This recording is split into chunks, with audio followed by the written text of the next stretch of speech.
What up, folks? Jiu-jitsu here. Let's tap in. So, today, what do we want to talk about?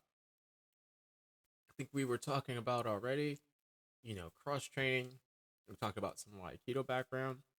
Um, Talked about handling situations with like instructors and how to, go about prompting a conversation with, starting a new martial art or cross training, etc. But let's dive into something deeper. We talked about relevance of Aikido. Let's talk about motivation again. What motivates you? Like, what gets you up out of bed after work, whatever? And what do you feel? What drives you to go and do these things? Let's think about that for a second. Could be anything. Could be money. Could be love for the students. Seeing, you're teaching kids, you love seeing the smiles on their faces and how they grow and progress in the world. Could just be you love the art, you love the training. Could just be you love in the space, you love the people. But like deep down inside, when you started to now, how has that motivation changed? Is it the same? Are you more inspired? What is that? In the Aikido space, and we're focusing a lot on Aikido right now, so Jiu-Jitsu folks, bear with me. And this applies to you too. Um, Jiu-Jitsu folks, same question. Everyone. Um, in Aikido land, motivation for me was just getting up and doing it. I love the ukemis, I love the falls. That's really why I got into Aikido. Like my Aikido interests, wasn't like let me fight people or let me, get these. The idea was stop bullies, like whatever. But as I got older and I spent more time in space, I wasn't looking for like a combat system, you know. And some people are, and I hope you find what you're looking for. For me, Aikido didn't do the combat part.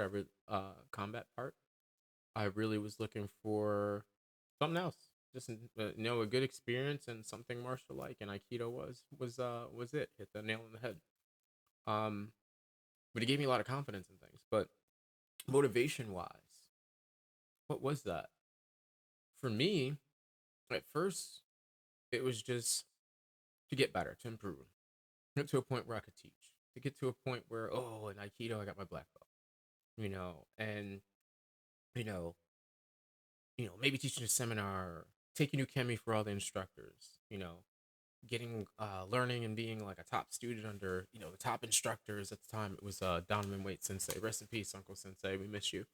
Um, that, and then you know, as I started to get into those things, I had a unique situation where, long story short, I ended up starting a school in a rec center.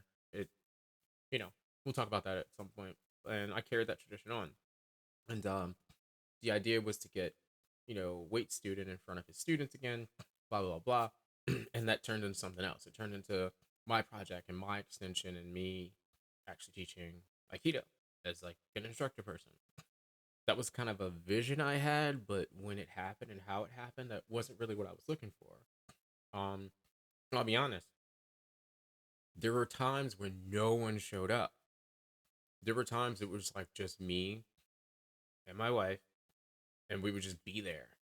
And like sometimes we didn't even train. We just like hung out and talked and whatever. And there were times we just trained a lot, like at the beginning. And then there were like dead periods, and then things grew, and then they didn't, and then we went from one rec center to another, and where we are now, like we have a great situation, but that situation now is no longer Aikido, but that's how it started.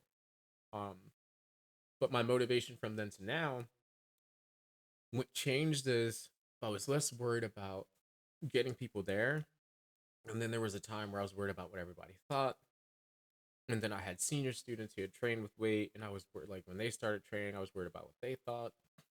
And then, as things progressed later, I was so concerned with keeping everybody happy and making everyone comfortable. I wasn't really focusing on my study and my growth and development anymore. I was just trying to keep everybody happy and comfortable. And there came a point where I just started focusing on what was comfortable for me, and it just got so much better. Like living for you, doing your thing, and not just being concerned about every single thing and every single person's thought and opinion and idea and what they might think or what they might say. That was so liberating. Um, and then even more so when I realized that I didn't really want to focus in the Aikido space anymore, talking to my instructors and, getting sort of, their support with transitioning my program over or starting a jiu-jitsu program at the rec center. That was great. It was so liberating. Now, some people didn't like that, some of the Aikido folks, because, they felt like they were losing a friend or something, whatever. I'm still friends with those people, but some of them really didn't like that experience for them. They felt like they were losing an Aikido brother for some of the terms they use. And I'm like, bro, I'm still a human on Earth. Like, we can still be friends. I'm just not doing that thing. And half of these folks who say this, they don't train with me regularly anyway. Right? And I understand. But once I started focusing on where I wanted to go and surrounding myself around people that weren't just saying things that they think and just giving me opinions and open, like, random thoughts about stuff that they'll never consider again just because they have to say something. Once I started focusing my time and spending my time with people who are like-minded, or people who are, maybe more advanced or more skilled, or people who shared the same sort of passion. Once I started doing that, everything got better. So much better. Change of scenery, change of the guards, change of regimes. Everything got so much better. I really, really began to enjoy everything. The training, the experience.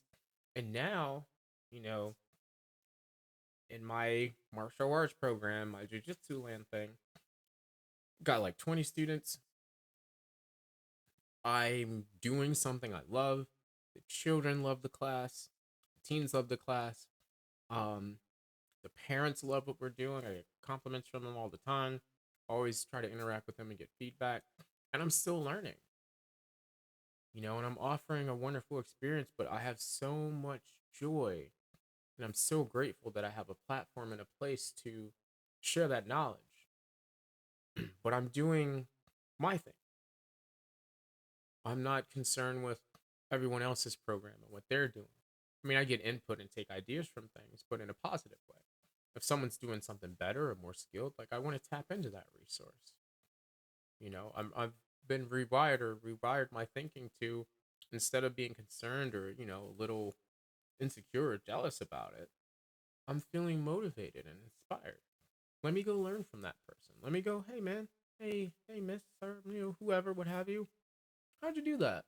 Hey sensei, hey instructor, hey coach. What was that thing? I do it in jiu-jitsu. Somebody catches me with a slick technique. Like, hey, what was that? Even if I won the match, I'm like, hey, you did that takedown or that thing that I couldn't get out of. Your De La Hiva or blah blah blah was this. Can you show me that? The knowledge exchange. We only have a certain amount of time on this earth. What are we gonna do with it? There's so much information out there. There's so many people we can interact with. There's so much we can learn from each other on a day-to-day basis. And if we could just a little bit get over ourselves and realize that there's always a resource, there's always a way, work the buddy system, create a buddy system, doors will open up for you, I promise. It's happened at work, it happened in martial arts, it's happened in day-to-day life all the time. And it's really just having the confidence to be like, I don't know something, help me. Right? It's hard to ask for help. That's okay. I mean, we ask for money when we want stuff, right? Oh, fundraiser this, fundraiser that, which is fine. But sometimes it's not just, money's a resource. Information is an endless, and I believe a priceless resource. Trade secrets, the formula, how to build your game. So that's just some food for thought. I hope that helps. It's helped me, just sharing some thoughts here. As always, please like and subscribe, and let's chap in.